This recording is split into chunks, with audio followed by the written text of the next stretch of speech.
false hope, you know I'll trust. And then she wrapped her arms around my neck and mine on her waist. Then we danced till dawn and made sure to seal our fate. I looked into her eyes, deer in headlights, couldn't get out of the way. I left my heart in her hands and she walked away.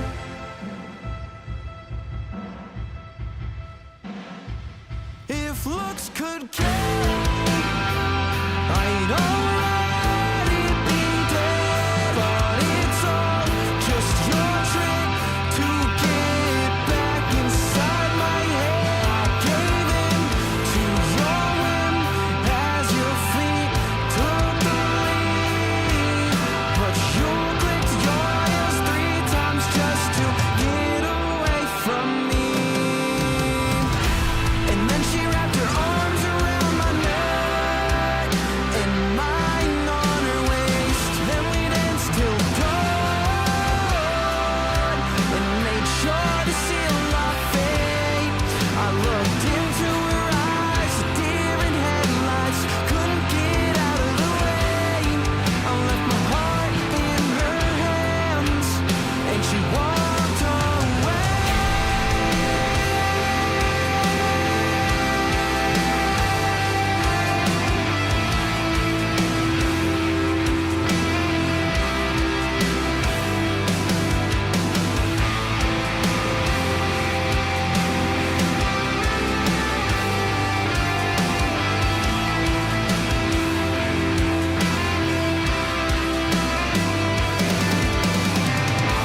welcome. Give me every chance I ever asked for, but it seems like I'm failing them all. I think that everybody should have moved on. I'm making you stay and I know that it's wrong. Taking every day like a time bomb, held against a flames, hanging over me, the town is winning, now it's wearing my pain. Just my luck, you're stuck in place and it's in my blood. It's never enough, nothing's going back to the way it was. It's blurring while I'm floating out at sea. Don't call for help, 'cause this isn't me. I've been to the edge.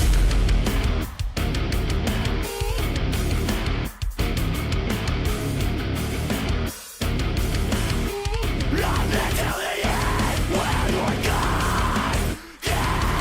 Inside this void. As the storm consumes me, as it swallows me up, it makes me back out like tempo. Nothing left to do but wait around. Facing there and feel the fear that's inside me. Never-ending pressure built up to break me. Feeling lost like a mistake, and I can't prove that I was saving. I'm in and out and I feel like a sellout. I got a house but it isn't a home. Feeling lost like a mistake, and now it's all starting to cave in. Feels like I'm trapped beneath. Feels like I'm finding all my answers. I found all my answers.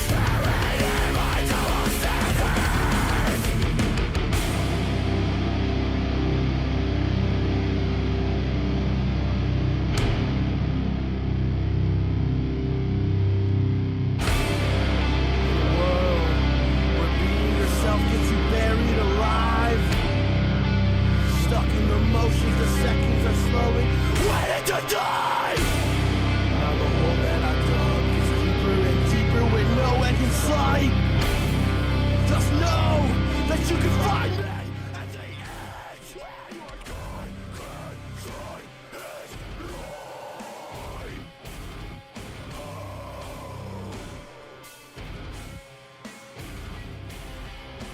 This is the funeral to the blood of me. That is turning gone. All your unchained to how I used to be. Used to be. I am left with nothing, which is more than I thought I ever have.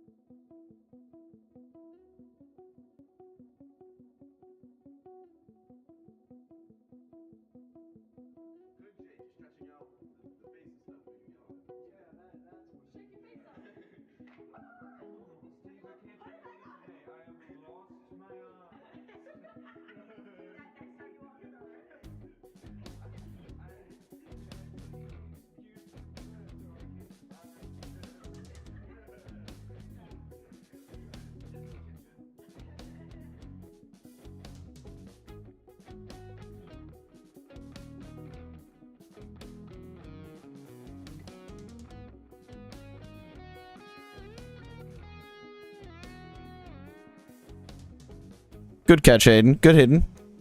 Good catch. Okay, it's not fucking up my voice anymore. Hey, Kyle, can you hear me? Nope. We lost him. What's good, Hayden? How you been? Turn this up. Hayden, you would probably dig this a lot. Look up the band Tiny Things. It's my buddy Jake from college. And there's a clip in one of the songs that has me in it.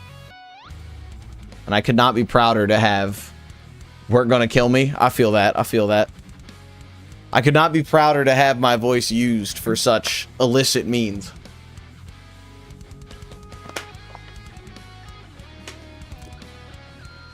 How's in the waiting room again? Hello, hello, Captain. Kyle, let's just go to, like, game chat or something. See if we got perms wrong or something. Kyle, can you hear me? I swear to God, there is somebody else in Discord. There is another person. I can't hear him either. And I have Discord unmuted. Do I just need to... I think I just need to, like...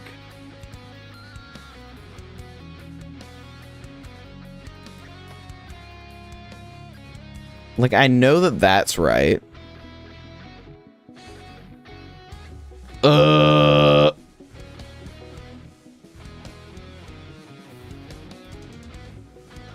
Damn.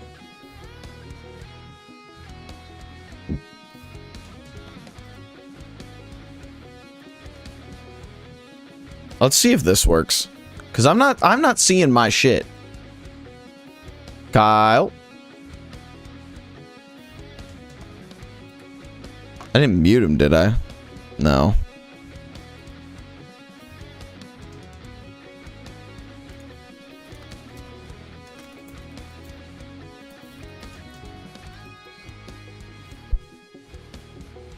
Dude, Discord's awesome.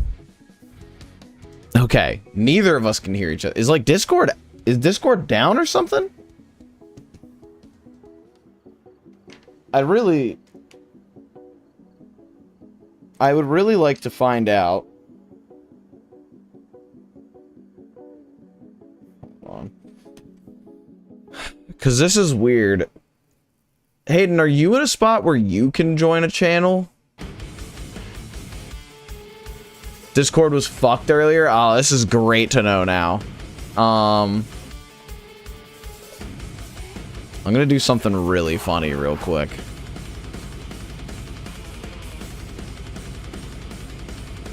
Here, I'll go to the game chat. Oh, I heard the thingies real quick.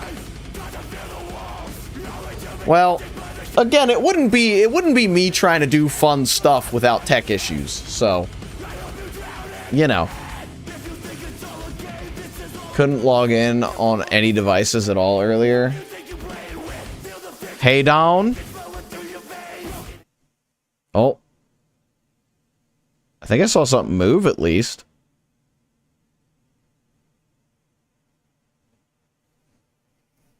Awaiting endpoint. Oh. Still no hear me? Oh, I can hear you, Kyle. Oh, okay. I don't know what happened. I don't know what changed, but I can hear you now. I got bad news. I think Hayden might be our anchor being. I can't hear him, okay. But I am all. there he is. All right, there we go. Hayden's the anchor being. Yeah. All right, I'm gonna hop out. I restarted my computer and everything. I don't know what was going on. I have no idea either, because I wasn't even seeing my like name flash on the thing. Mine too. Maybe it was just Discord was like. I do think it was just Discord having an issue. I'm gonna hop out. You boys have fun. You enjoy your little talkie. Will do. You enjoy watching some white boys rank some hip hop. Oh, dude, I will. I got a new key light, so I'm setting that up. That's some fucking cracker activity over here. Yeah, dude. I don't know if I'm allowed to say that, but I'm gonna say it anyways. Definitely not.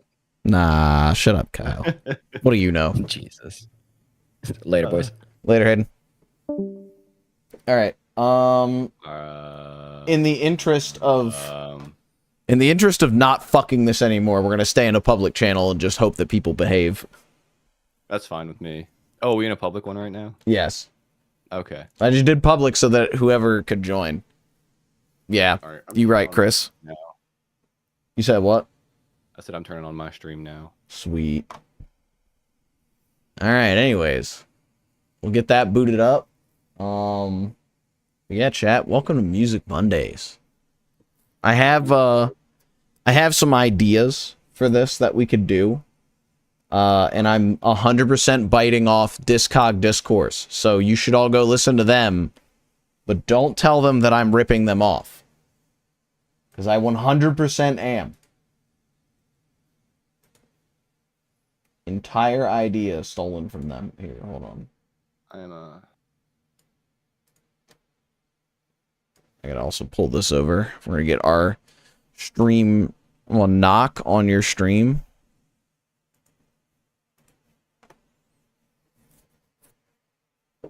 Oh, it says you're playing Pokerogue. Yeah, I'm updating all that right now. Dang, son.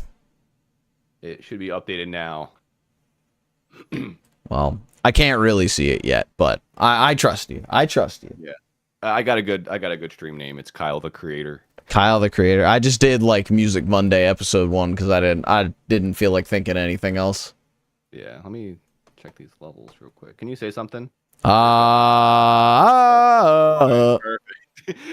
Our bars were like literally like right next to each other when we both did that, so we should be good. I think reasonably you're gonna be a little quieter than me. I might just need to turn you up in Discord actually. Yeah. Well, I want to try to edit this down at some point and upload it on my YouTube or something. Yeah, like definitely. I do all the times, and then every other time I screwed up. I'm gonna go with the only audio that really matters is yours. So we're gonna do it that way. But hello chat, could you accept my thingy? My thingy? Could you? No, you didn't accept the thingy. I can't send it. Well, all right, hold on. Oh, wait. End collaboration. It says you aren't here yet, man. Where'd you go? I'm gonna fucking strangle you.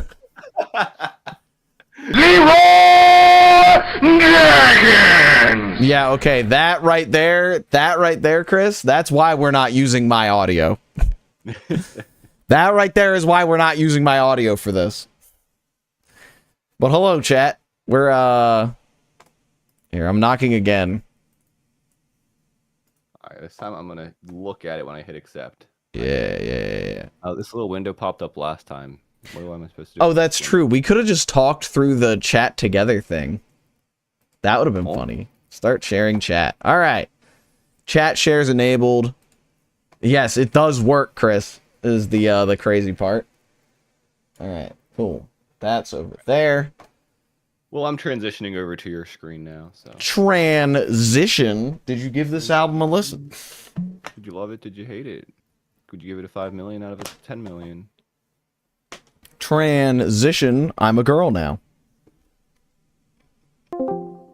Hello? Dude, the summer I turned pretty.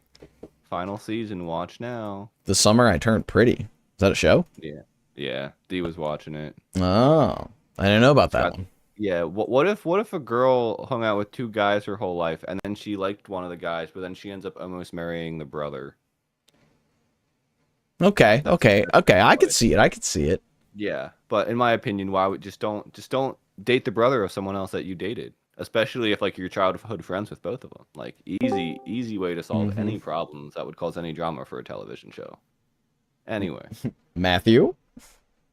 Yo, Discord is cooked in ours. I don't mean to interrupt, my bad. But literally, bro, Nick and I are on Steam voice chat and an Xbox party trying to get this shit to work. No shot. We were almost going to use the Twitch stream together chat. I had forgotten that was an option. Bruh. How'd you get this to work? I don't know. Hayden joined, and for some reason when there was 3 of us here, it worked. yeah, just sheer will. Alright, have fun. I'm gonna keep troubles. Nick's calling me on Steam again. This is unbelievable. Not the Steam call. All right. I think we can get the episode started now. Yeah, I think so. Well, first thing before we get started, I did end up going after you shamed me. I went and listened to the other one, the red one. Ah, good. Yeah. Hell yeah. All right. Last hour. Yes, within the last hour. It's fresh in your mind. All the pulling weeds outside. all the slurs, all the homophobia, it's all fresh in your mind, sir. And all the times he said he wasn't homophobic after saying homophobia. Yes, that does happen a lot on that album. Yeah. And Goblin. But Yeah. all right. Well, this is I don't know if we're gonna come up with a actual. I guess we'll just call it. It's the Not Very Radio Show. This is Music Mondays. I am one of your hosts, Paul. I'm the other host, Kyle. Should we do pronoun introductions? I've seen that on some of the podcasts. My pronouns are he, him, but honestly, it's not that deep for me. Just do whatever you want. My pronouns are he, him. I don't think that's going to change. It's a little late in life for that. It's never too late, man. Never too late, but I don't know. I like beer too much. That's my thing. True. I think that's one of the only true indicators of like gender binary is like beer versus wine. Beer not drinker. Beer versus wine. Like if you like beer, dude. If you like wine, girl. If you don't like either and you only like liquor, somewhere in between. What if you like both? What if you like it all? In before I have to love my they them Italian male wife. Well, thank you, Hayden. If you like them all, you're gender fluid because there's all the fluids. Yes. You can drink. True. God, what was I? There was something that I was just calling pure gender fluid the other day, and I do not remember what it was. But Water, no, it was something else. Gatorade. I don't think I'm gonna think of it. Gatorade, when you squeeze it out of the bottle, that shoots it into your mouth. Oh, that's some good stuff, though. Oh, Kiara's coming home. Let's go. I will have dinner soon enough. My Italian wife. I had Damon's leftovers for dinner tonight. Oh, I had that last night. I forgot I can have some tunes going on here.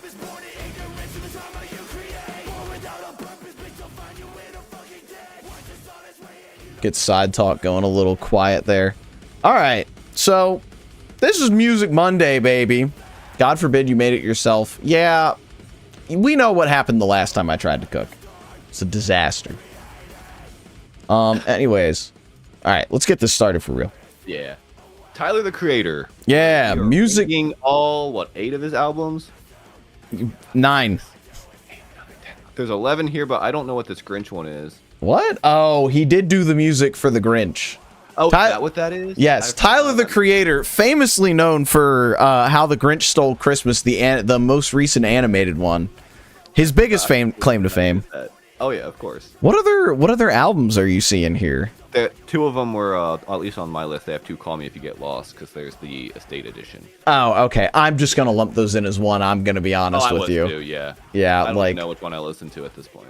All right, I'm going to go to desktop. Yeah, we, over the last little bit, we listened to all of the Tyler the Creator album. The last little bit is kind of crazy. Yeah. We said we were gonna do this last September, I'm pretty sure. I think we did actually. Yeah. For some reason I was like, yeah, it was like 6 months ago. We got to check back when we did the Panic stream. I'm pretty sure it was last August. I think we did the Panic stream. And I was like, yep, September we can roll in. Ooh. Yeah. But we have a schedule now. We're doing the first Monday of each month. We will continue to do this. If there's a change in that, we will alert you. Yeah, that's all I gotta say. So I think for structure here, Kyle, I'm again biting everything off of Discog Discourse. You should go listen to them. After you're done listening to this, of course. But I think since I'm gonna call this my pick as far as artists go. Been around the block a little while longer with Tyler than you have. Yeah. So, as kind of the one coming into this, I'm going to have you go from bottom to top, so 9 to 1, and I will tell you where I have that album ranked, and we'll talk about one album at a time. That way we can say, like, what we liked, what we didn't. I think it'll be better than going, like, your 9, my 9, like we did last time, because that just got, like, a little bit chaotic as we were going. Chris, Fall Out Boy could be next month if Kyle wants to pick Fall Out Boy, but I'm gonna let Kyle pick. So actually, I did not do those numbers right. What numbers? On my screen, I was putting numbers on the tier list, but I did not count down correctly, so I got to 2 and then ran out of space. What I was actually going to say to you is I think we should both pick, and then we can do my pick next month and then yours next, because I was thinking, like, I was torn on a lot, because either I would think of an artist, and I'm like, well, they only have, like, 2 or 3 albums. I kind of want to find one with, like, a larger discog. And then I would find one with a larger discog and go, that's too big. If I'm not, like, familiar with it, I can't listen to all that in a month. So I'm like, you know what? I guess I'll spoil it now. I was going to just do 21 Pilots next month, because the new album's coming out this Friday. Ooh. I think we're both familiar enough with their discog to kind of get it done within a month. I'm familiar with 2 of their albums, in fact. I think at least 2 I think you should be decent with, but yeah, then I was like, then we can kind of like do Fall Out Boy or a different one. Yeah, I figured Fall Out Boy was probably going to be my next pick. Yeah. But yeah, I think we can just kind of go back and forth. I think 21 Pilots is enough of like a neutral pick to kind of reset everything. Yeah. That's kind of what I kind of wanted, something that like at least we're both a little familiar with. I mean, me very familiar with, but actually I lied. I'm familiar with 3 of their albums because I forgot that I actually enjoyed Clancy a lot. Oh, okay. Shamelessly. Self-titled. Yeah, Clancy was good. I liked. I've listened to Vessel, Blurryface, and Clancy a lot, and then I know I've listened to Trench, but I don't remember anything about Trench. Yeah. So, but yeah, we're gonna be ranking Tyler's albums. Tyler, prolific artist, known for doing shit that pisses old white people off. Loiter Squad. I'm probably gonna talk about all this shit as we go, so we might as well just jump in. You're going to educate me here. Yeah. So I'm just starting off. Am I just gonna pick my 9 and then you're gonna like critique my choice? You're gonna pick your 9, and then I'm gonna put that album that you pick as 9 where I have it on my list, and then we're gonna talk and debate. Look at my notes here, if I even have notes. Yeah, I gotta pull the notes app up. I literally just ranked them today because I was like, I can spitball this. I've listened to enough of these. I was listening again today, and honestly, I think I might have a last minute switch on which one's going to be my favorite. I was I was like half surprised at my ranking, but not really at the same time. I think there's to kind of spoil things, I think there's a lot of good here. I don't think there is a bad album necessarily. There's just ones that I dislike more than others, you know? Kiara, that was something I had a thought about. I was thinking we could do like a, maybe like the February episode. February episode for Valentine's Day. We let like Kiara and D pick artists that we have to rank. That'd be fun. I think that would be very fun. Yeah. But we'll think about it. Yeah. Anyways, Kyle, what's your number 9? What is your least favorite Tyler the Creator album? My least favorite is probably Goblin, if I'm being honest. Oh! Yeah. Really? Okay, we're starting off fucking heated here. Yeah. And it's definitely the one I've listened to, well, besides Bastard, it's the one I've listened to the least. That's understandable. Yeah, the first time I listened to it, though, I just felt like I didn't really get anything out of it. If I was listening to this in high school or, like, middle school, I think I would have been like, oh, this is awesome. He's saying offensive stuff to be funny. But, like, I've heard enough offensive stuff in my life to not, like, feel impressed. Some of the beats are interesting, but I think it just kind of was like, yeah, it's just like the... And it starts off... I also have a little beef with that, like, opening one of the... I think it's in the first song. We talked about the whole horrorcore thing. It's like, people think I'm horrorcore. It's like, well, you kind of are in some of your lines that you're saying, buddy. Like, I know, like, definitely not all the way, but, like, you're tipping your toes. Like, you're saying offensive, awful things for the sake of shock value. Like, come on, man. You are a little bit. But, yeah, I don't know. I didn't feel like I got anything out of the album. That is fair. Yeah. I had it at number 6. Oh, dang. I had this in 6th place, which is obviously coming from... I have to say that I definitely had a lot of nostalgia in my rankings for this tier list here. Or not tier list, but this, like, rankings. I like Goblin a lot. I think there is a lot to glean from Goblin, and I think it does have, like, some actual, like, hitter ass songs, like some real heaters on it. Like She, I think, is an incredible song. Yonkers is incredible. A lot of it, I think, does boil down to what you were saying, Kyle, about like the, you know, just offensive for offensiveness' sake, and that he fucking says that's exactly what he's doing in a lot of interviews and stuff from that time. You know. Yeah. Again, it's stuff I probably would have been like, this is hilarious and awesome if I was like, you know, back in the day, but like hearing it as a 28-year-old man for the first time. Yeah. All that stuff basically said as jokes throughout high school and all that. It's like, it's not like, oh, I've never heard someone say that before. Yeah, exactly. I think another thing that like sticks out in Goblin and why it's higher than 2 of the albums that are below it is I love the interlining story of it all.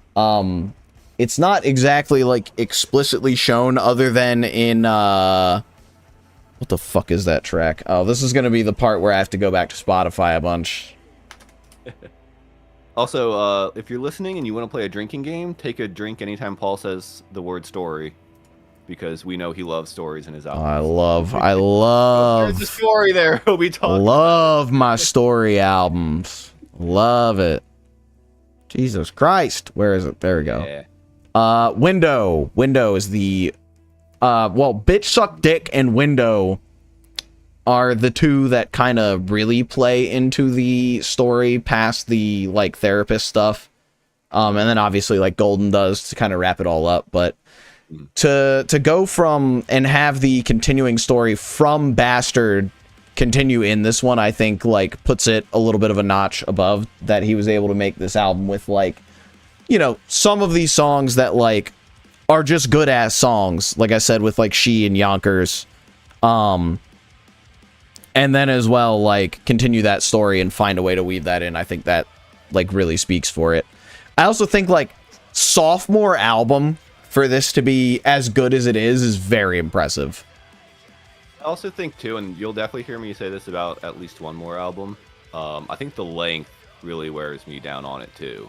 That it's like I'm like, oh, some of these beats are fine, but like once you get that nearly hour and a half basically of like music, how long is this hoe? Like it blends together with the 3 with the couple bonus tracks. It says it's an hour and 22. Hour 22. God damn. Yeah, that is a long.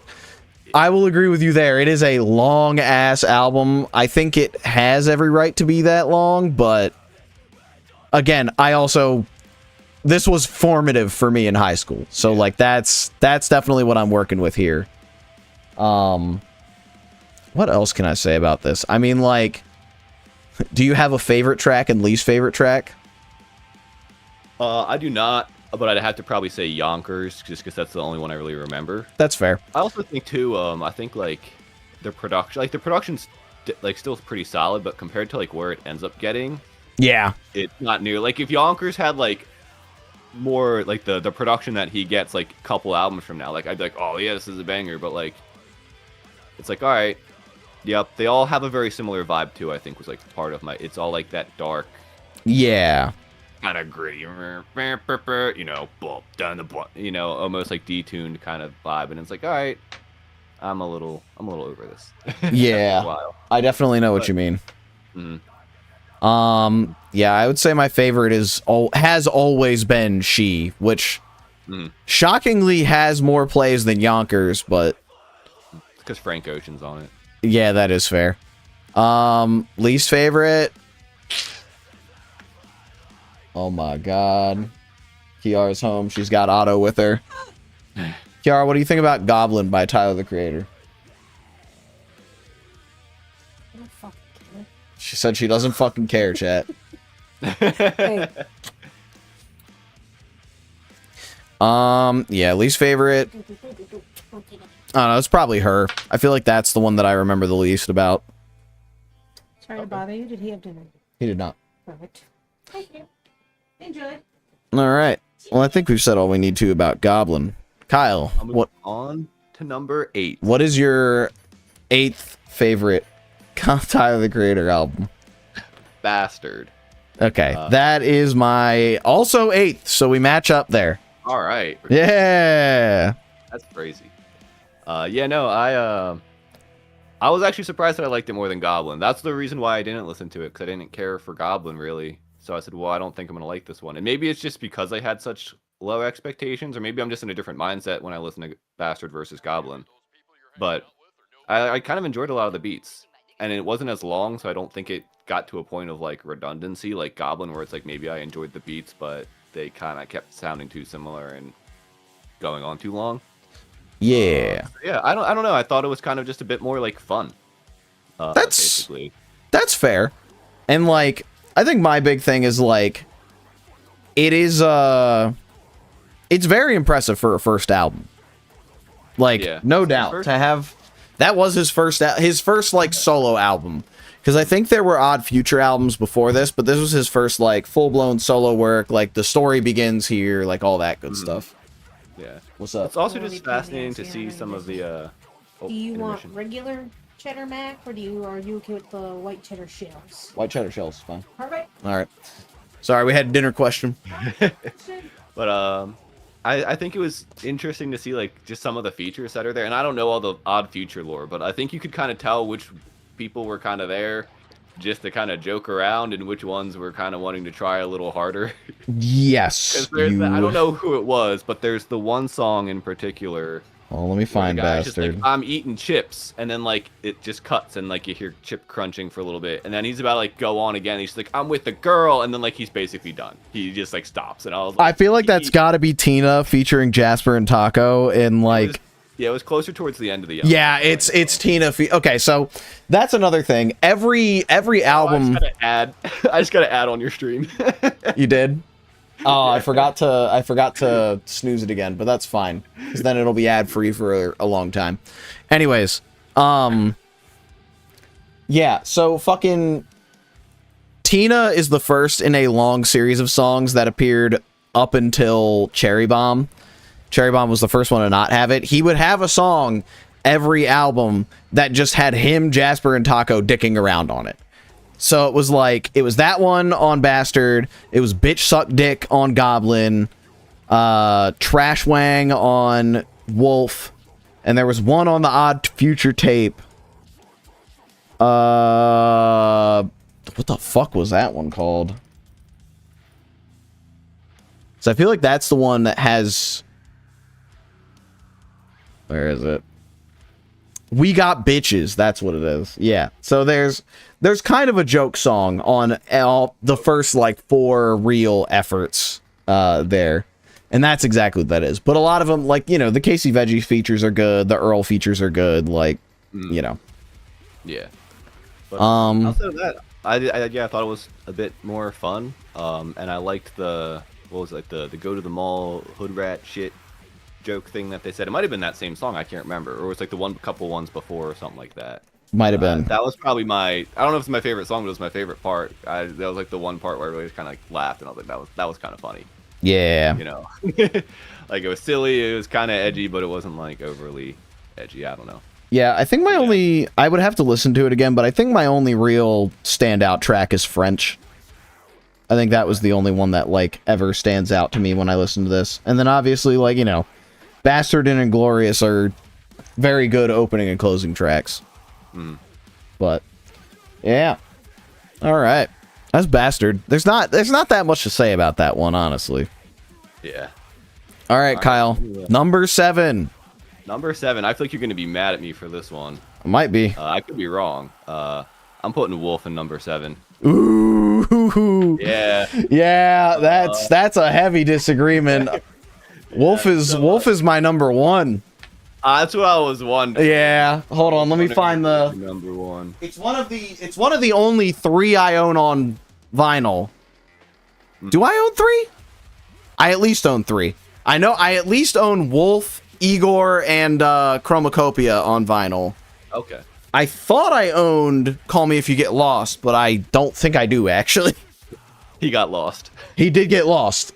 It was in the theming.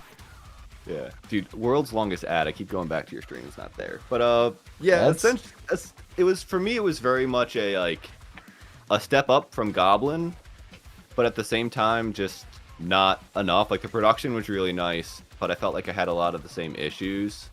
Just being like it also had like what, nearly an hour and a half runtime, I think, and I just kind of got bored of some of the instrumentals by the end of it, where it's like, all right, yeah, it sounds nice, but they're all just kind of like jazz piano and then whatever else, dark stuff.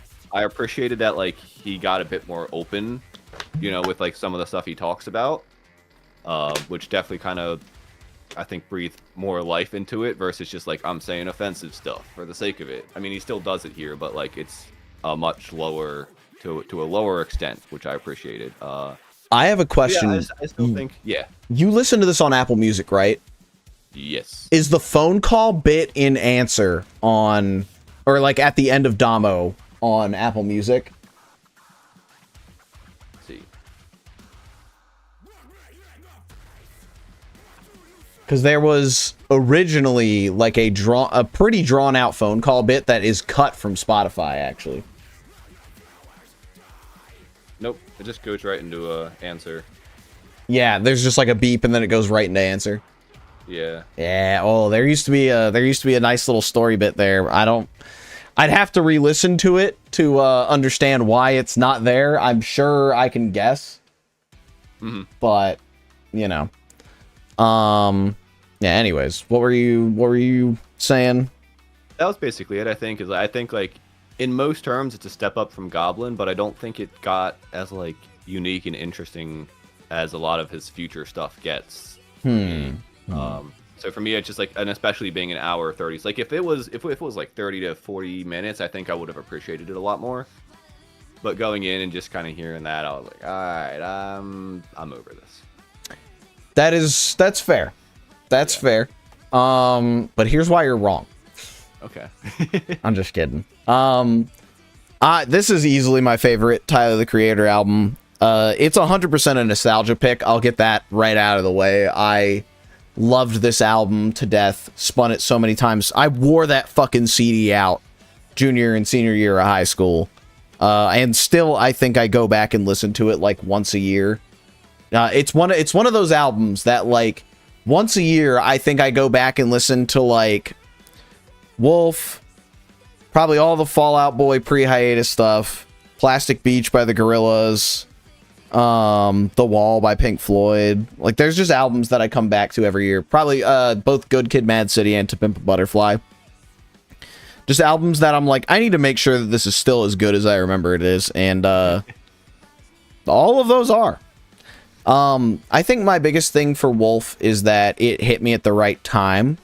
Like this is Summer Camp the album to me, and it captures that feeling so well, because that's the whole story part, is like they're at a summer camp and this is where like shit actually starts. So this is a prequel to Bastard, funny enough. And like I think the story is woven in much better in this than it was in any of the other ones. Like there's more skits, there's more like guiding through it and that kind of stuff. Obviously, like you said, production is a big step up here. I think the beats are a lot more varied than, say, like Goblin or Bastard here. Like, I think the production is way more varied. Oh, yeah, he even says at the beginning of the album, he's like, oh, the production sounded really nice. He's like, yeah, I know. Yeah. I think just overall, this is such a step up from Goblin, and it is amazing hearing that, as well as, like, I think this is the only place you can really get like a good blend of like old and new Tyler, because like you get some of those like newer sounding tracks throughout it. Like you'll get some of those softer tracks here and there, but you still get a lot of the like older, like more aggressive stuff where it is just say shit to piss old white people off.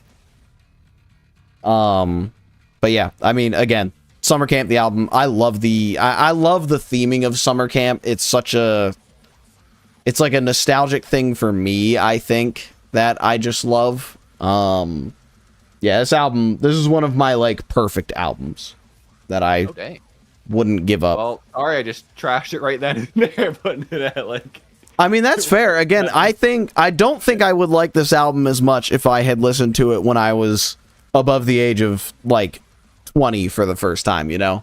That's kind of where I was when I was listening to it as well. Yeah. I think I probably would have enjoyed this in high school when I was all sad and depressed and Yes. a little angry and not really sure. I think that's what I feel like his first couple records just are. It's like I'm feeling sad and angry and I'm not sure why. Well, the thing is, he's only like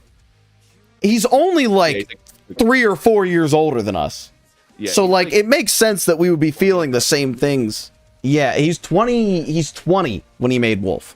I think Bastard in it, he said he was like 17 or 18. I think that was what, like 2010, 2011. Yeah, hold on, let me. That. The creator. He's 34. So he's technically 6 years older than us. Dude, that mustache. He looks so good with a mustache. I know. I never thought it would happen. But here we are. I saw it and I was like, I didn't know I needed that, but he's rocking it. Fun theory. I think he only came out with Don't Tap the Glass so he could stop having that fucking chromacopia hair. Yeah. Did you see hold on, get back to the Tyler search real quick if you still have it up. I'm going back. Just I'm curious. Just because one of the people also asked is what is Tyler the Creator diagnosed with? And I'm just curious what the answer is. Not diagnosed with any condition. People Some sources incorrectly attribute diagnoses like paranoid schizophrenia or borderline personality disorder to him, but these are not factual. They stem from misunderstandings. I'm going to say, if it's anything, it's probably autism. Like, I'm just going to be so fucking real, it's probably autism if I had to diagnose anything. But I'm not a medical professional. I'm just an autistic kid. You're just a music listener. It's like stand users. We can detect each other. If only you had gotten to that part in JoJo's, you bitch. I wish. Maybe I'll skip to like part 5 one day. Probably not. I mean, just if it's really that bad, just skip to part 3. Like, Yeah. I know Henry and I are big, like, don't skip part 1 and 2 people, but like, whatever floats your boat, man. Yeah. I mean, I watched one episode of part 7 by mistake, and I liked that for the most part. Part 7's great. Yeah. Well, wait, what? No, you watched one episode of part 6. Say part 7 ain't out yet. Then, Yeah. Oh, then it was 6, then yeah. Part 7's not out yet. For whatever reason, Netflix decided to start me there when I hit play now. And I think it was because it had just came out. probably. Yeah. And that was like the first season that like Netflix had full rights for. Anyways, Kyle, what are we on? 6? Yep. What's your number 6?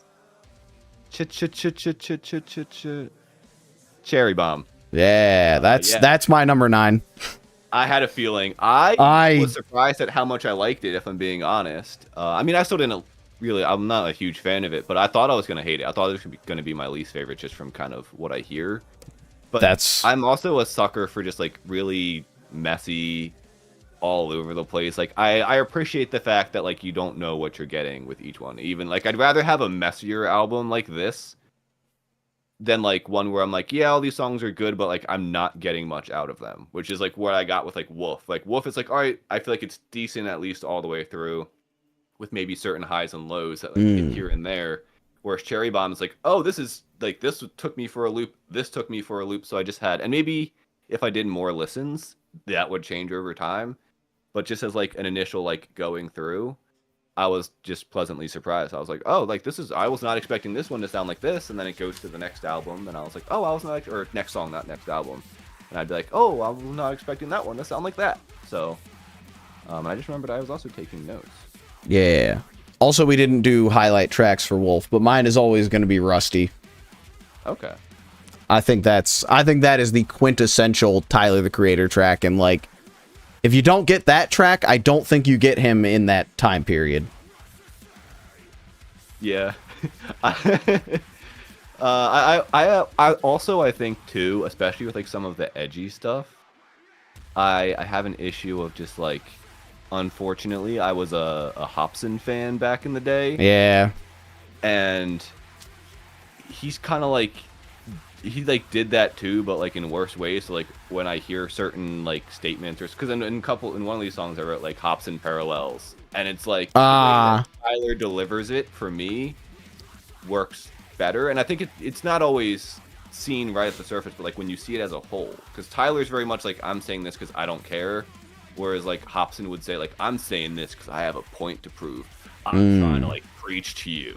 And like Yeah. eventually you're like, what the hell? Like, what are you talking? Like, you can't say this and then go ahead and do that. And like Tyler's just like, no, nothing matters. I don't care. I'm sad and depressed. Who cares? Yeah. I'm gonna make people mad. Like, you know. So I think that's just like where like Tyler was able to grow from that, and Hobson is awful as always, unfortunately. But Yeah. Fair enough. yeah. But that's my number 6. Go ahead and trash it now. Yeah, I have just never been able to like Cherry Bomb. I was very excited when it was coming out. I enjoyed like because this is where I started to be on the like release train for Tyler stuff.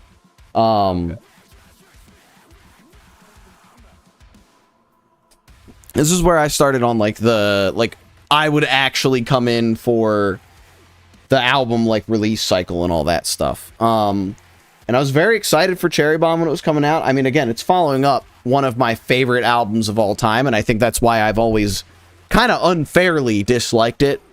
And like Death Camp was great. I loved that as a single, along with what was it? It was paired with something. He did that for a lot of his videos back in the day. Like he would do like 2 songs in one video. Okay. Did that in Pharmacopoeia for what? Maybe not. I might be wrong. I think he did it for, I don't know, he might have done it, but yeah, it came out and like there are definitely some highlights, and like you said, you really don't know what the hell you're gonna get next with Cherry Bomb, but I think it's just the production just fucking ruins it for me. And it's not a fact of like, it is like, I don't mind it being grimy. I don't mind it being like more stripped down and that kind of stuff. I do mind when I can't hear what the fuck he's saying on like most of these tracks.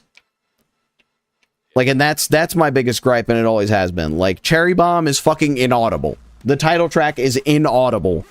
And like, it's funny, but like, I mean, when I can't fucking hear what's going on, I'm just like, yeah, like it doesn't grab me in the same way that I know it grabs other people. But again, there are some highlights like Death Camp, like Smuckers, and like Brown Stains of Darkies Latifah. Am I saying that right? I feel like it's gonna be real bad if I'm not saying that right. Come on. Brown Stains of Darkies Latifah, parts 6 through 12. I couldn't tell you. I was looking to see if I had notes on it. I did see I accidentally wrote quite a nice joke here for the song Blow My Load. I wrote the ending's kind of nice, which I think is very fitting to put for called Blow My Load. Fair enough. But yeah, like Death Camp's great. Buffalo is like pretty good, but I mean, again, it runs into the problem of anytime there's a fucking 808, you can't hear what the fuck is being said. Yeah. Oh yeah. That's the song I'm talking about. Brown Stains of Darkies Latifah, part 6 through 12. And I love that they put remix on it. It's the only version of that song as far as I know. And I don't know what parts 1 through 5 are.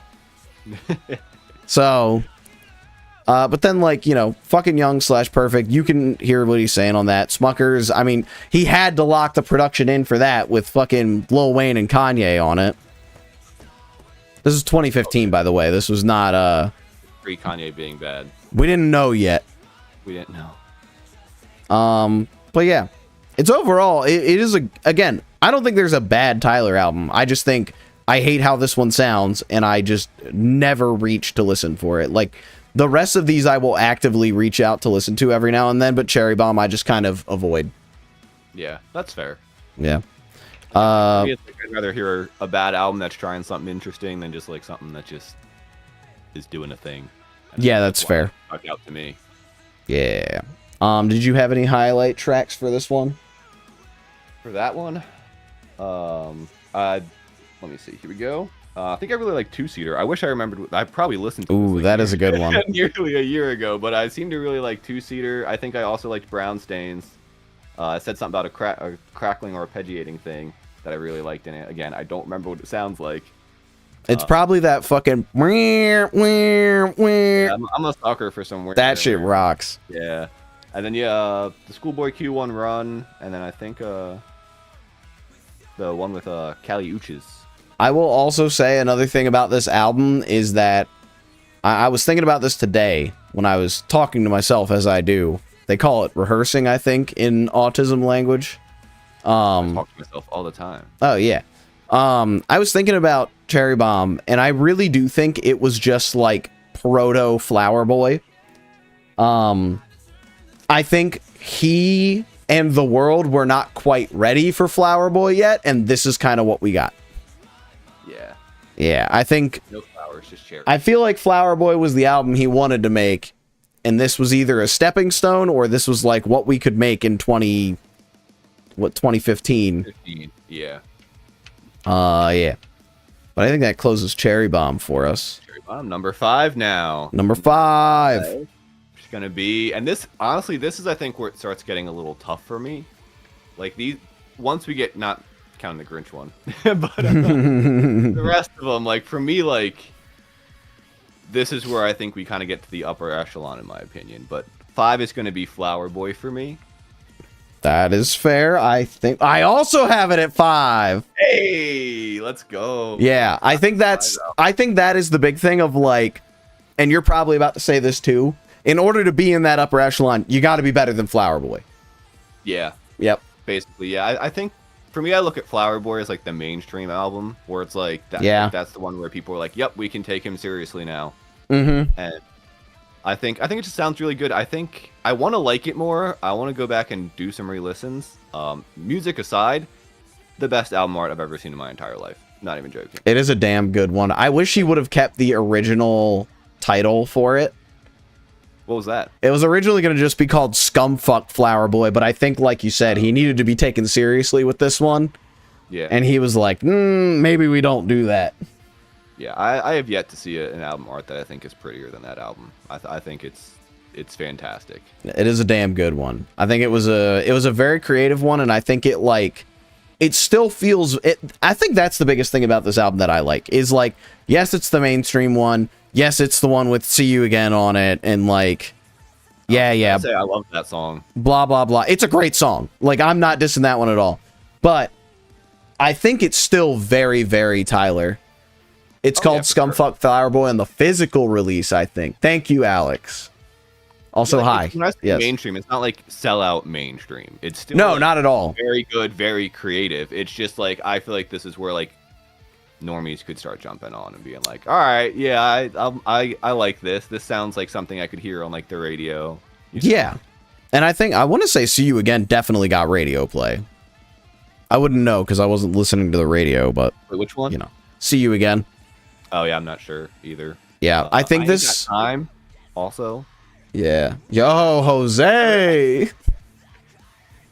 Sorry, one of my Oh, you're good. I got people coming through. One of my old coworkers. Well, old employees, I should say.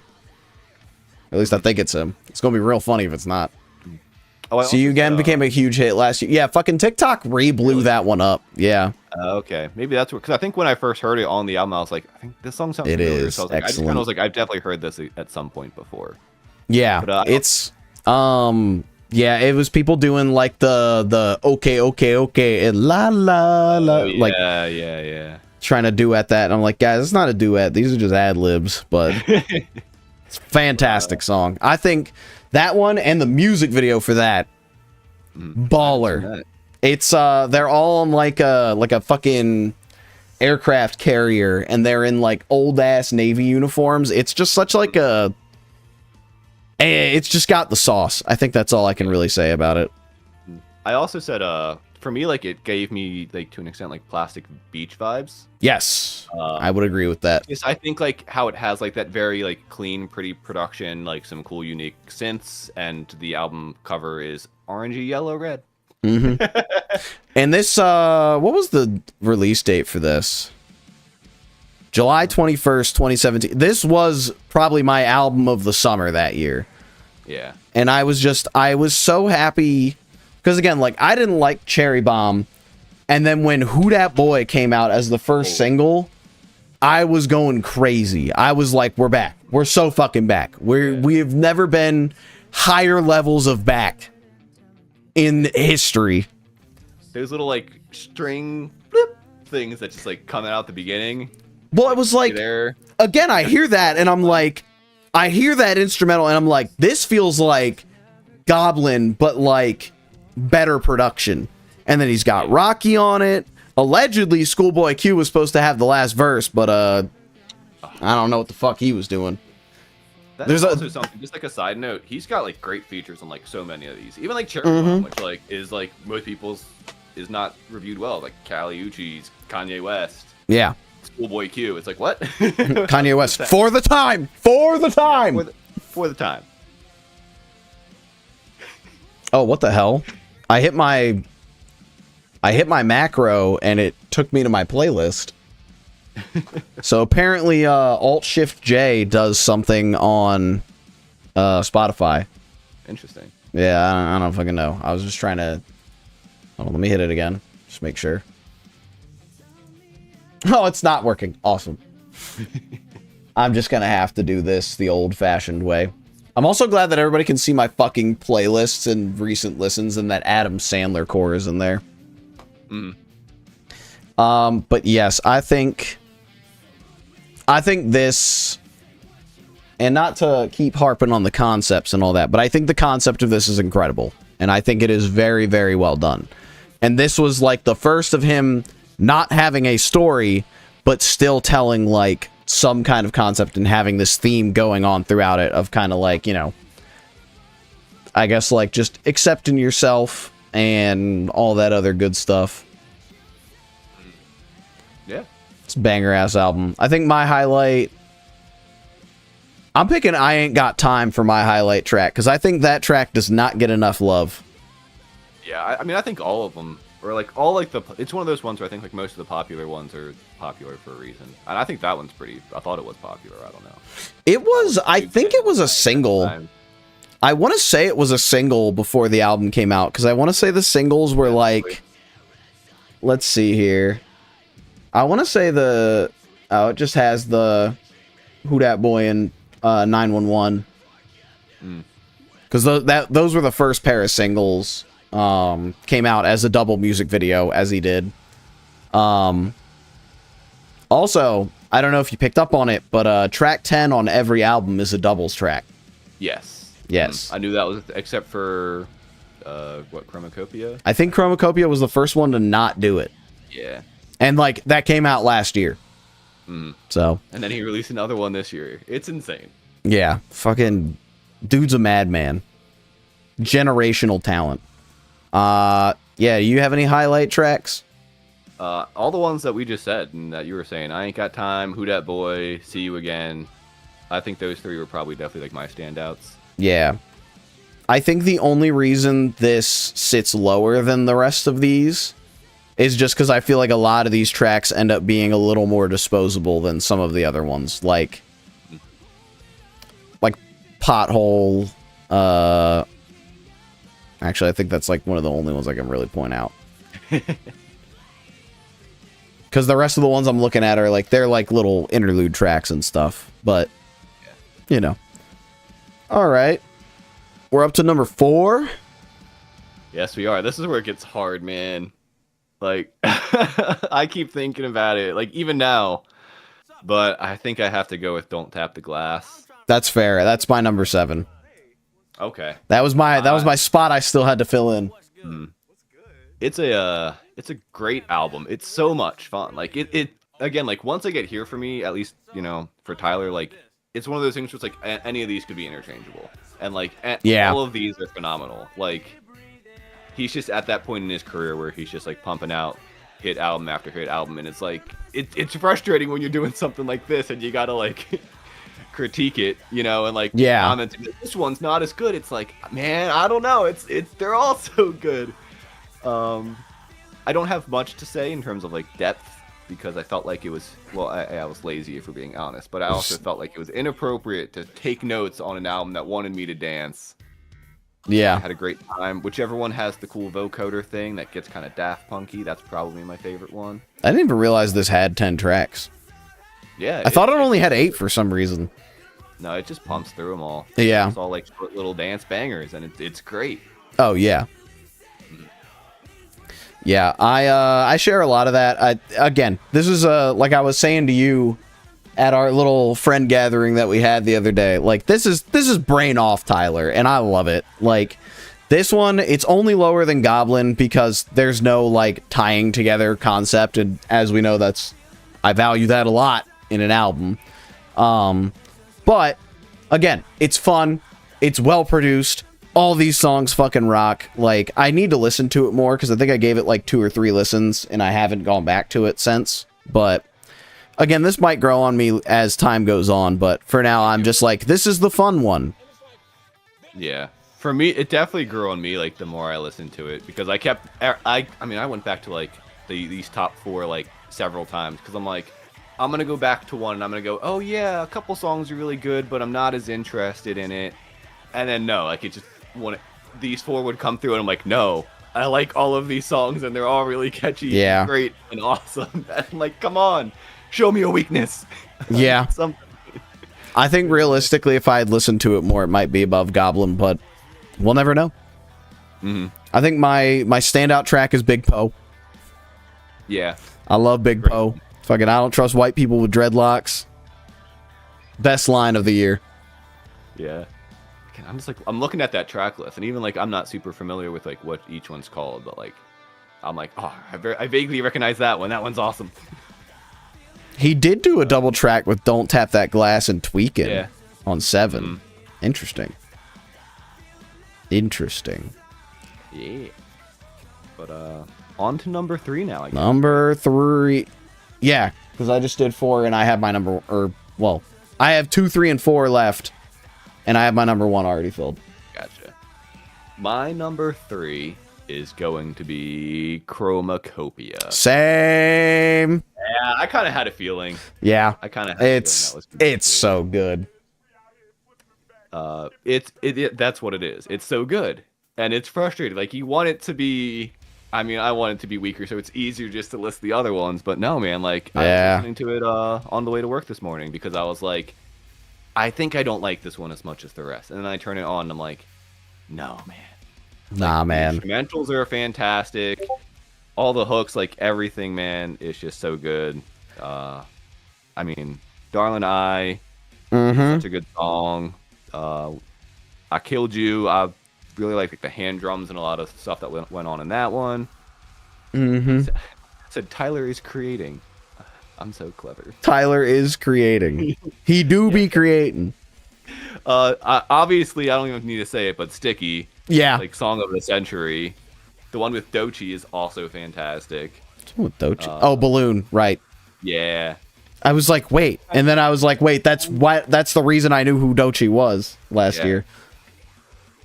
Yeah, so I was very high on her last year, so when she was on the album, I was like, yes. So, but yeah, I think it's great, and I think it's like a good mix of like, I think some of the, I guess like Call Me If You Get Lost and Igor in a way, where like you had some of those more like straightforward rap parts that like you get in Call Me If You Get Lost, and like it had some of that like weirder kind of instrumentation that like Igor brings in from time to time. Yeah.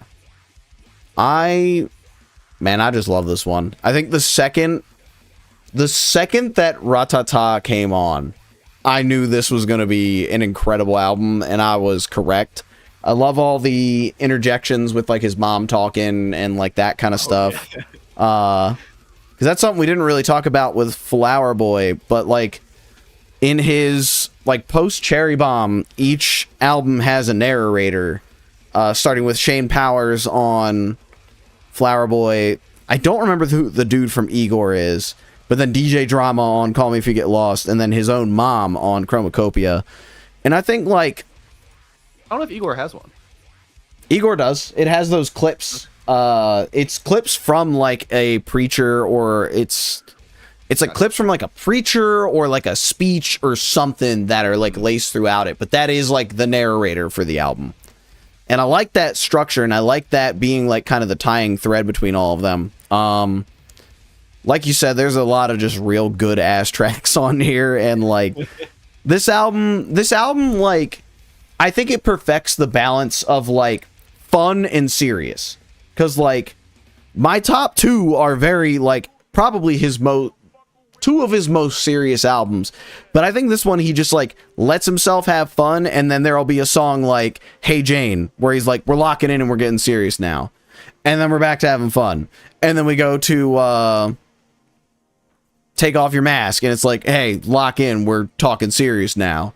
And then we go right, like, or what was it? Like Him goes into Balloon. And I don't think a transition, like, shows that better than that one, where it's fucking Tyler talking about, like, how his dad wanted to be into his life. And then we get the song that has the line, I air this bitch out like a queef. Which, I mean, just that whole, like, the whole narrative with, like, his mom and everything, too, because there's that whole song. Which one was it? There's one on Call Me If You Get Lost where his mom's talking too, but... Yeah, but there's a song where he's talking from like the perspective of a girl that like he got pregnant by mistake or whatever. Yeah, Hey Jane. Yeah, that one. And I believe in the song like she even says like, I think I'm gonna keep it, but like I don't want like your money, I don't want like your help with it or anything. Yeah. Which like parallels basically what happened with like his own mom and his dad. You know? So like just like that being a thing where like he always hated that his dad was in his life, and now he's getting shut out just like his own dad was. Like, oh, I'm getting like chills just like talking about it because like it could even just be a song about like his mom and his dad. It could be. Yeah. I don't know how much of this is maybe fluffed up to like be more, you know, or you know, just to kind of create a story versus how much is real. But still, like, what a amazing parallel, you know, and especially given how much like he talks about his dad in like especially the earlier albums. Like you really see like this growth, and now it's like like is it one of those things where it's like he's maybe worried about becoming his dad in some way or something, even though he doesn't know him, but like maybe who he always thought his dad was. I don't know. I just think like again, like as fun as the album is, there's like just like it's really hits. Yeah, I think this was the album. I think I might have said this to Cece while we were working at one point, because we were both like on the hype train for this album the second it was starting to come out. But I think the big thing for this one was like after making this album, he could have never released another album again, and I think like everything would have been tied together in such a nice way that like I would have been happy if he never did. Like I would have felt fulfilled if he never released music again, because I would have been like, we have such a nice like line that you can follow throughout everything. And then he was like, fuck it, I'm releasing Don't Tap the Glass. Yeah. So like clearly he's gonna keep releasing music, and I don't know why he would have stopped either, but like it did feel like everything kind of came full circle with this one. Yeah. And again, like you said, the production kind of, and it's something I'm going to talk about on another one of these albums, actually probably both of the last two that we have left, but the production kind of comes full circle where he's kind of doing better versions of what he's already done. Yeah. What's up? Oh, Can you not reach something? Time to think of my answer because I still don't know, man. Kyle, real quick, we're going to have to take a little intermission. Kiara can't reach something on the top shelf.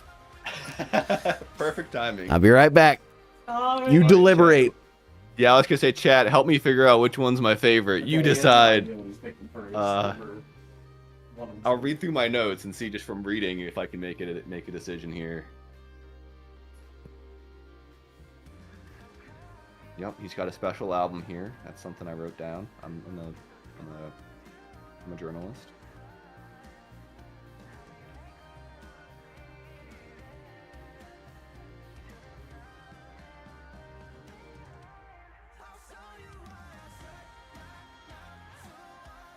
Oops.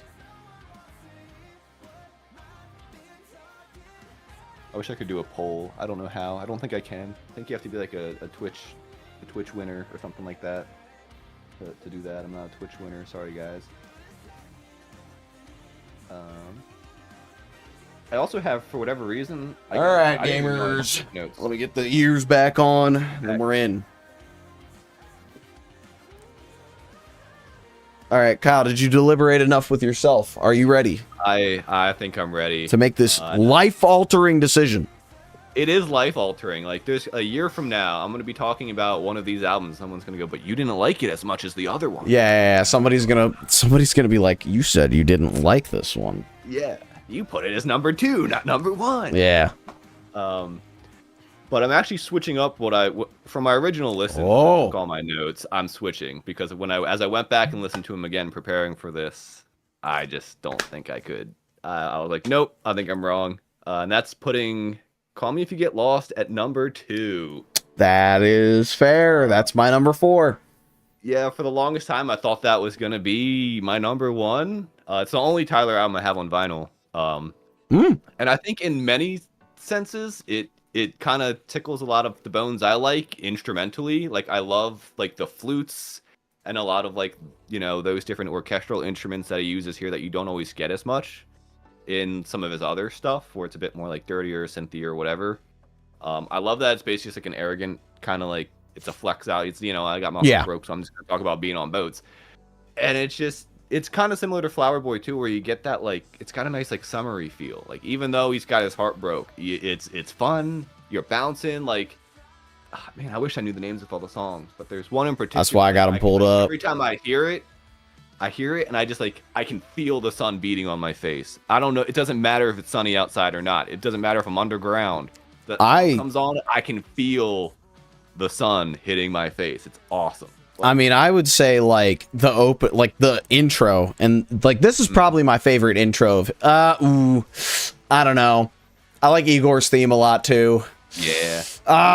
Did a great job though throughout the whole album. This is probably tied for my favorite intro of his with Igor's theme, but Sir Baudelaire, I feel like that's the one where like, I mean, he literally says that as the first line of the song, the sun beaming. Yeah. And album did come out June 25th of 2021. So that was the summer album. He knew, yeah. Also, I love the little intro, or not the intro, the little skit thing for Mama Talk. Like, Mom of the Year, man. Yeah. That's the one where it's like, he's like, I'm gonna beat all their asses or whatever. Yeah. Yeah, I think that's so funny. And I think it really just kind of like shows like, I don't know, like he's got that confidence. It's like, I think you can see where he gets it from. His mom's not letting anybody make him feel down or feel bad. Like, Mom of the Year, you know. I'm just looking back at this. What a dickhead this guy is. What do you fucking mean this guy put out Lumberjack and was like a week later, 10 days later, yeah, album's coming out. He's been doing that for a while. He's been like, he has, yeah, do the promotion thing, which I think is awesome. I love it. That was what a month would be fine. I hate it when bands do like 3 months or something, or sometimes even longer. Sometimes you get like a single at the beginning of the year, you won't get the album till the end. I'm like, bro. Yeah, I mean, I hate to say it, but yeah, Spotify's algorithm really works if you do it spread out. Yeah. Or just do it Haley Williams style and release the singles and then release the singles. Yard, did something happen? He's barking at the back door. Hold on, Kyle. I've been told to stay. But you know, I'll talk about Call Me If You Get Lost while he's out. Yeah, I think it's a great album. I already said that. And the instrumentation. I think the instrumentation is the big seller for me. I'm not, I don't listen to like a butt ton of rap. It's not typically my go-to, so I just listen to the stuff that I happen to find and like. Idiot. And this is definitely one of the best, like, you know, rap albums I've ever heard. Okay, false alarm.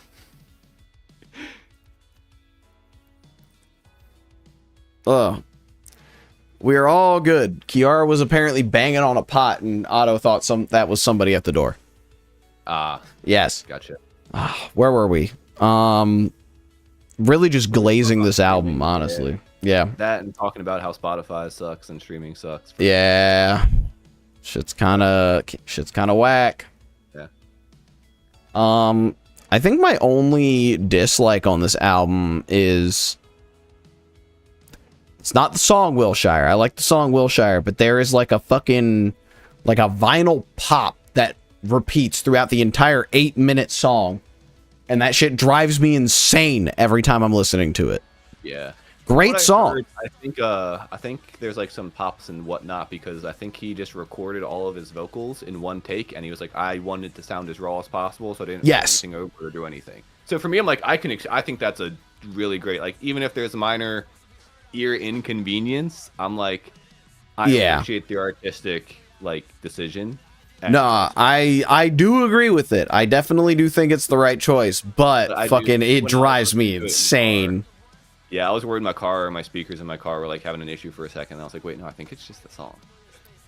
Yeah. But yeah, that leaves number 1. Yeah. I would say, highlight.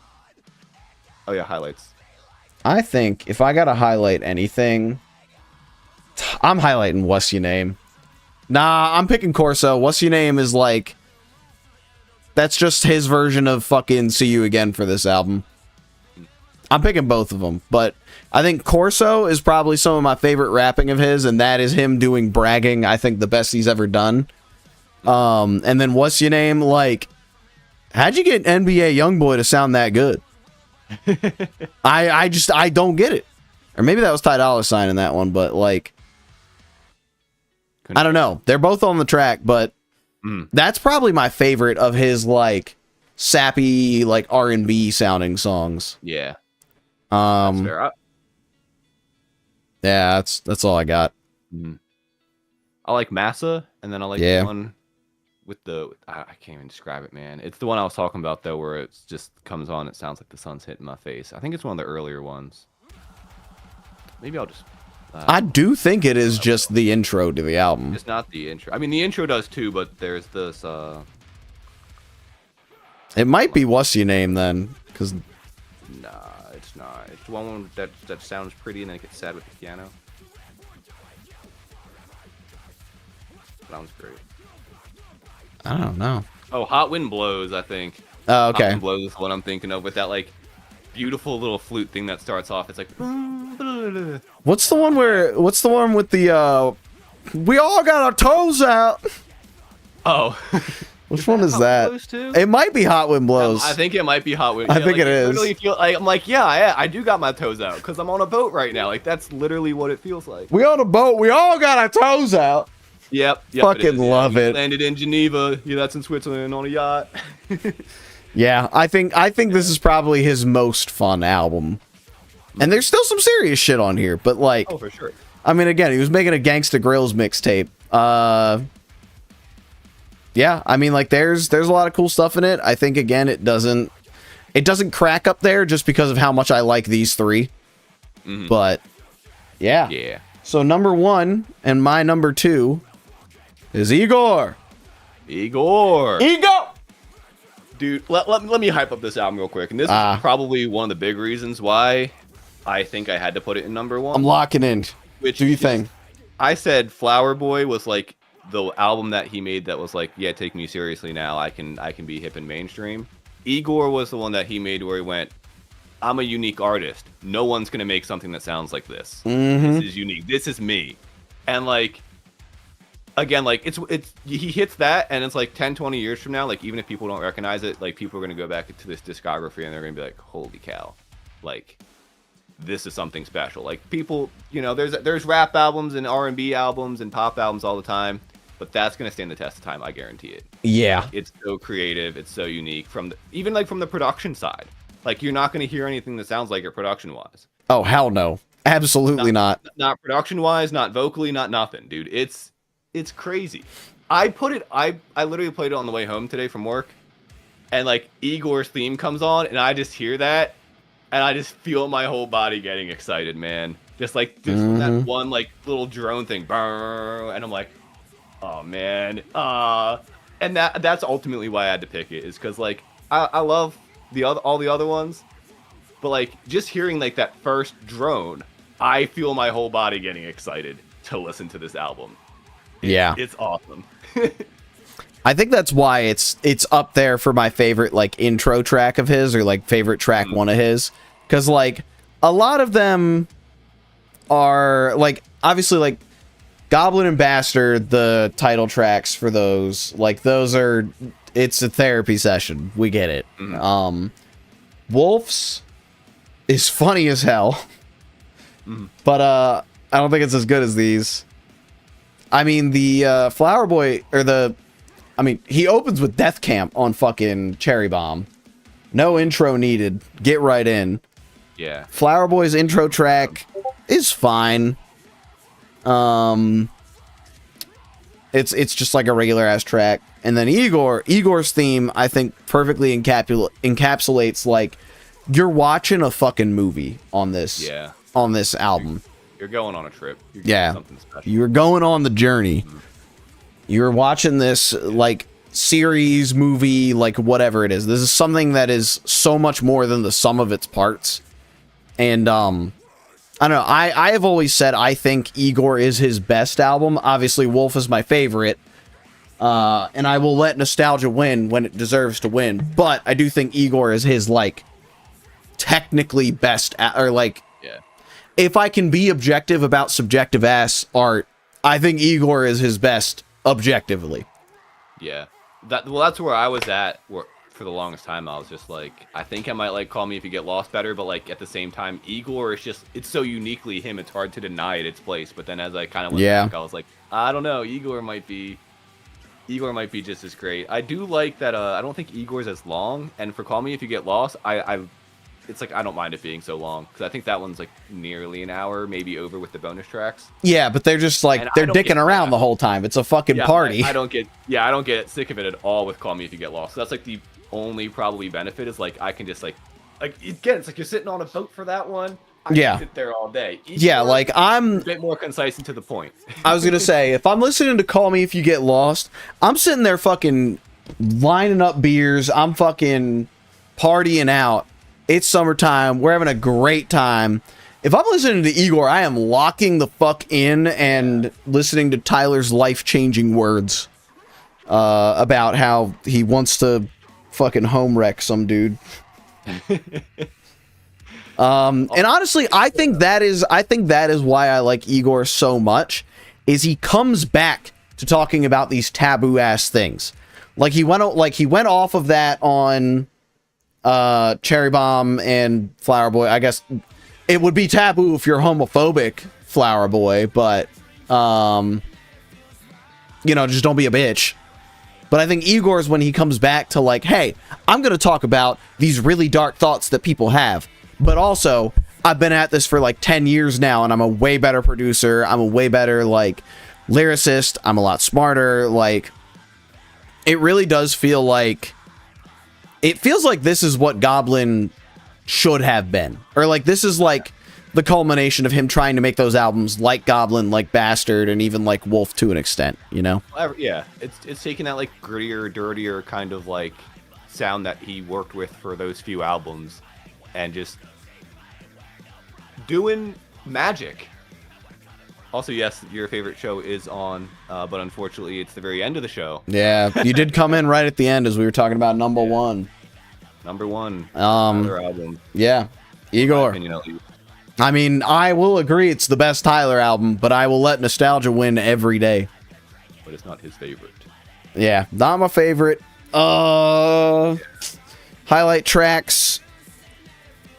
I think I'm picking...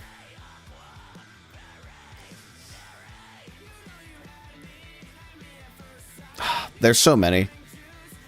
Yeah, that's why I said all. Like, it's like it's an easy cop-out answer, but like I think like, and especially I feel like all of them are like pretty popular too. Yeah, like, it's not like some are like more. I mean, obviously like Earthquake's huge. Yeah, but that was the first single, and that's also like the like nice little singy R&B one. Like, that's never gonna get as much play as like New Magic Wand or What's Good. Both of which I think those are probably my two standouts because it was. After Flower Boy, it was really good to hear him rapping hard again. And good to see that he wasn't just, like, abandoning it now that, like, he's got a big... I think that's the other thing I love about this album, is that, like, he didn't just, like, abandon what makes him him after getting that big hit with See You Again and Flower Boy and all that.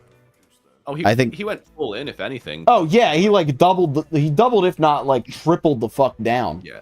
And that's what I appreciated about him the most. And, like, I've got like there was a couple weeks ago I got like a bunch of clips on TikTok of like interviews of like Tyler talking, and like you can see he's just so authentically himself, and like he just truly like believes in himself. Like he's not sitting there like I'm the best like arrogantly, but like you could tell he truly like has his vision. And I think for me like Igor just says that, because like if I would be sitting in my room alone and I make something that sounds like what's on Igor, I'd be like, I don't think people are gonna like this. Yeah. But he knew. But he just fucking threw it. He was like, yeah, I'd be like, this sounds weird and bad, and like the production's like, he's like, no, I'm gonna make it have weird production, weird vocals, weird instrumentation, everything's weird, but it all works.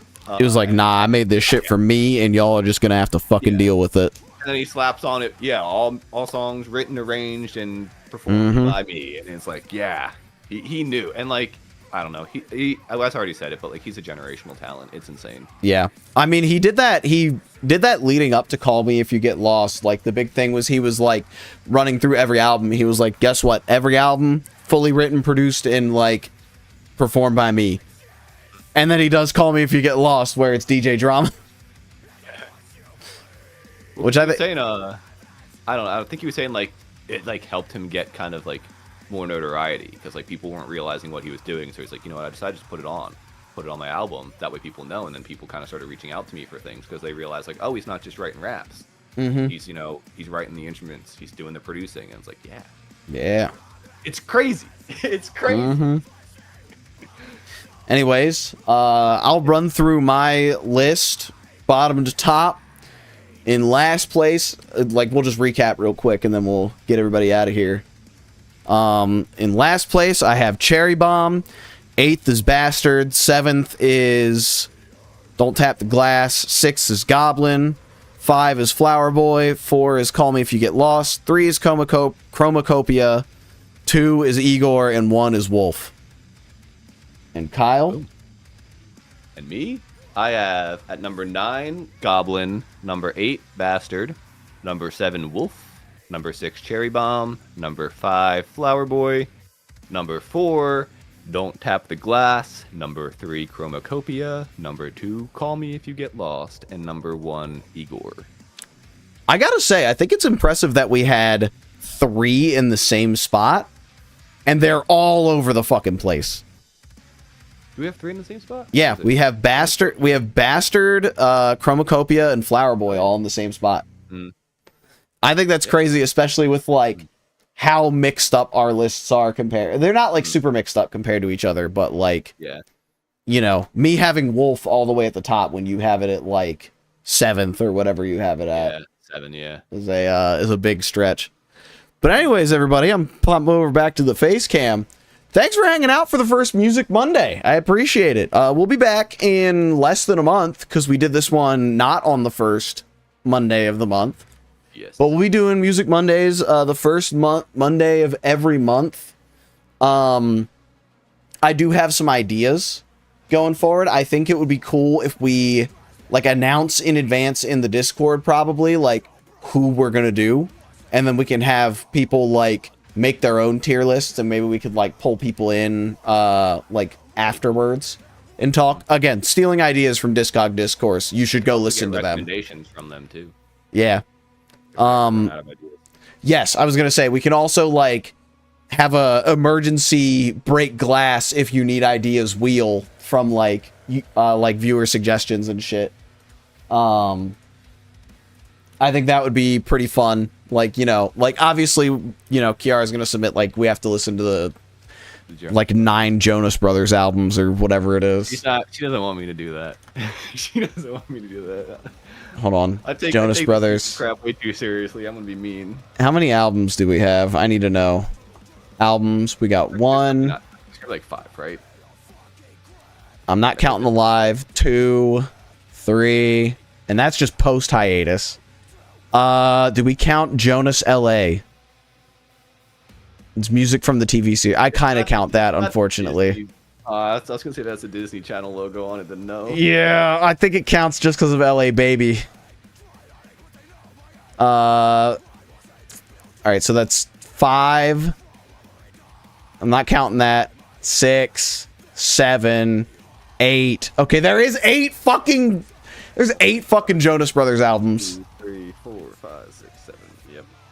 Oh, this is gonna be crazy. We'll do that one like if we lose a bet or something. No, I think we do it Valentine's Day. Valentine's Day. Maybe we do a bonus Valentine's Day where is Dee a Jonas Brothers fan? Start cooking, boys. I don't think so. I mean, I'm sure she is to an extent, but I don't know if she listens to any of the new stuff. Maybe we oh no, she's coming in. She's throwing up her gang signs. No, it's an 8. There's 8 Jonas Brothers albums. Yeah. Oh, you just figured that out? Yeah, I scrolled through Oh. and found it out. Technically 7, but you have to do Jonas LA. Okay, well, there you have it from the source herself. We have to do Jonas LA. Yeah, I think it's a good idea to get these kind of like listed ahead of time because the ones with bigger discogs are gonna like take a while to like write them all down. Yes, yes. So like, I think if we ever get overwhelmed, we might have to like find a band with like 2 or 3 albums and be like, "Yep, that's what we'll do Yeah, next time." I'm gonna say no less than 4 personally. Yeah, I'm gonna say no less than 4. I thought it was Discog did one with Sleep Token recently, and I was like, it's a fucking cop out doing their like first single as a release. They have 3. They have 3 albums and then their first single, so that was like their technically 4. Yeah. I can't wait to force you to listen to like Every Time I Die or some shit. Oh boy. Anyways, chat, we will be back first Monday of October, which is October the 6th. Oh, no, we won't. No, we won't. That's Dowboys in Baltimore. Ooh. Ooh. Fun. We It won't be could? the 13th because I will be out of town on the 13th. Okay, so maybe do we do the last in September just to like keep it consistent-ish? We could do like last Monday in September and then we can like... Because like 29th is late ass September. I was gonna say we can do that, or we could just do Tuesday, the 7th. But it's Music Mondays. Are we really gonna fuck up the name this... Actually, we don't really have a name for it, but... Music to Music Tuesdays. Yeah, we'll call it Tuesday Tuesday. It's the first one. It's the first one that we're doing 2 in a row of, so it's Tuesday Tuesday. Yeah. We'll just go down the line. We'll just go down the days of the week. Fuck it. First Wednesday of every month, the first Thursday of every. All right, let's put it in stone. October 7th. We're gonna do this shit. You heard it here first.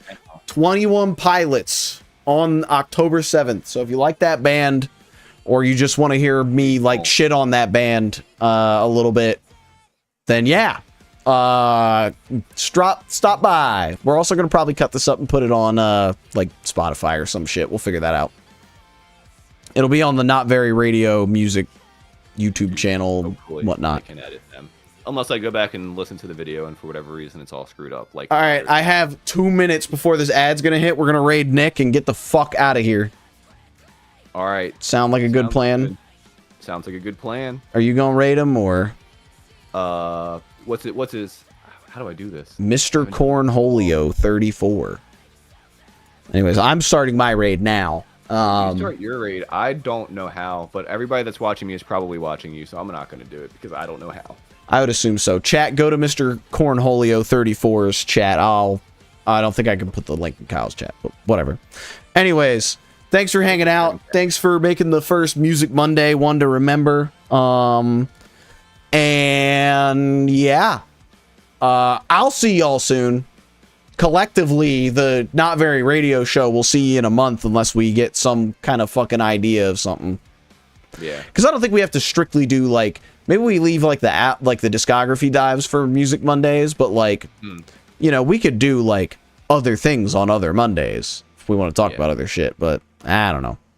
I've thought about doing like album reactions before, but Yeah, we could do that. Have enough like interesting stuff to say, but like I guess like you get it with practice, you know. Yeah, I mean, it's just gonna, like, if we pick a hype-ass album, it's gonna be me, like, screaming half the time, so. Yeah. I don't know, we'll figure it out, but you're auto-rating anyways, and you're probably in an ad break, so bye, chat!